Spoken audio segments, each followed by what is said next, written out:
अस्सलामुअलैकुम। आज मैं आप लोगों के साथ मटन फ्राई की रेसिपी शेयर कर रही हूँ। ये बहुत ही ज्यादा क्रिस्पी बनती है और टेस्टी, साथ ही सिंपल भी है। इसे मैंने खासकर बैचलर्स और बिगिनर्स के लिए बनाया है। तो चलिए ये मजेदार रेसिपी अब हम शुरू करते हैं। मटन फ्राई बनाने के लिए सबसे पहले हम थोड़े इंग्रेडिएंट्स पीस लेते हैं। तो सबसे पहले हमें चाहिए अदरक 40 ग्राम। अदरक को छोटे छोटे पीसेस में कट कर लें। लहसुन की कलियां 40 ग्राम, एक कटी हुई हरी मिर्च, थोड़े से धनिया के पत्ते। इन सभी को हम एक बारीक पेस्ट की तरह पीस लेते हैं। अगर जरूरत पड़ी तो आप थोड़ा सा पानी भी डाल सकते हैं। पिसा हुआ पेस्ट हमारा अब तैयार है। इस रेसिपी में हम स्पाइस पाउडर, जीरा, धनिया पाउडर ये सब बिल्कुल भी नहीं यूज करेंगे। सिर्फ हमें चाहिए फ्रेश अदरक, लहसुन, धनिया के पत्ते और हरी मिर्च।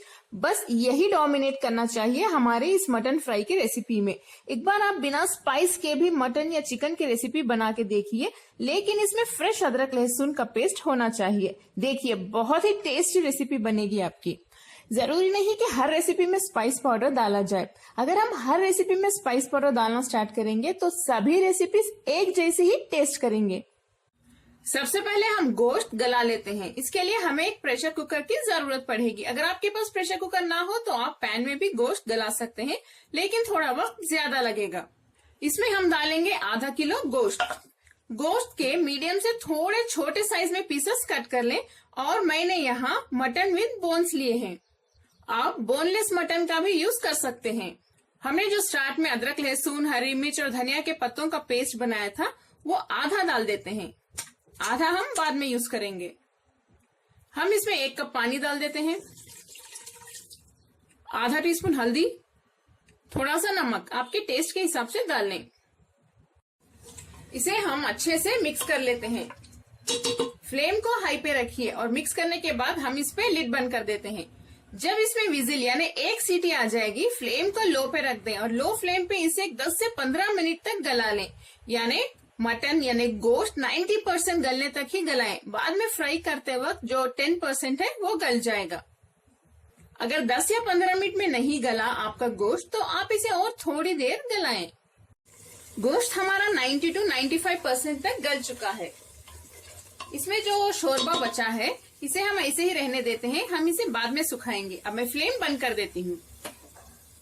एक दूसरे पैन में हम 2 से 3 टेबलस्पून तेल गरम कर लेते हैं। अगर आप चाहते हैं तेल कम डालना तो आप तेल की क्वांटिटी कम भी कर सकते हैं, लेकिन इस तरह से 2 से 3 टीस्पून डालने से मटन हमारा अच्छे से क्रिस्पी बनेगा। तेल हमारा गरम हो चुका है। हम इसमें जो बाकी अदरक, लहसुन, हरी मिर्च और धनिया के पत्तों का पेस्ट है वो डाल देते हैं। इसे 1 मिनट के लिए लो फ्लेम पे सौटे कर लें ताकि इसकी कच्ची बू चली जाए। 1 मिनट हो चुका है। हम इसमें गला हुआ गोश्त डाल देते हैं। अब फ्लेम को हाई पे रख दें और इसका पानी सूखने तक हम इसे ऐसे हाई फ्लेम पे इसे पकाते रहेंगे। हम इसमें 1 टीस्पून लाल मिर्च पाउडर भी डाल देते हैं। आप चाहें तो लाल मिर्च पाउडर की क्वांटिटी बढ़ा भी सकते हैं या कम भी कर सकते हैं। इसे भी मिक्स कर लें।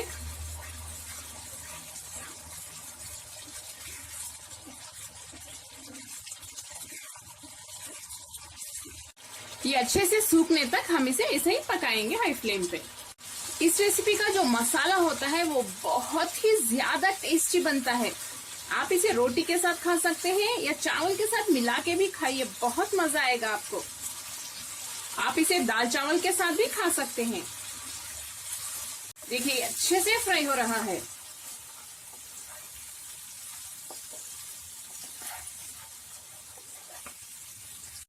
गोश्त को और मसालों को मैंने अच्छे से भून लिया है। यहाँ पे हमारा गोश्त अच्छे से क्रिस्पी भी बन गया है। देखिए आखिर में हम इसे गार्निश कर लेते हैं थोड़े से धनिया के पत्तों के साथ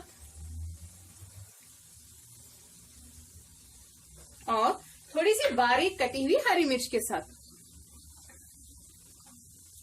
इसे भी मिक्स कर लें। चलिए अब मैं फ्लेम बंद कर देती हूँ। हमारा बहुत ही टेस्टी क्रिस्पी मटन फ्राई तैयार है। आप लोग इसे जरूर बनाएं, बहुत ही ज्यादा टेस्टी बनने वाली है ये।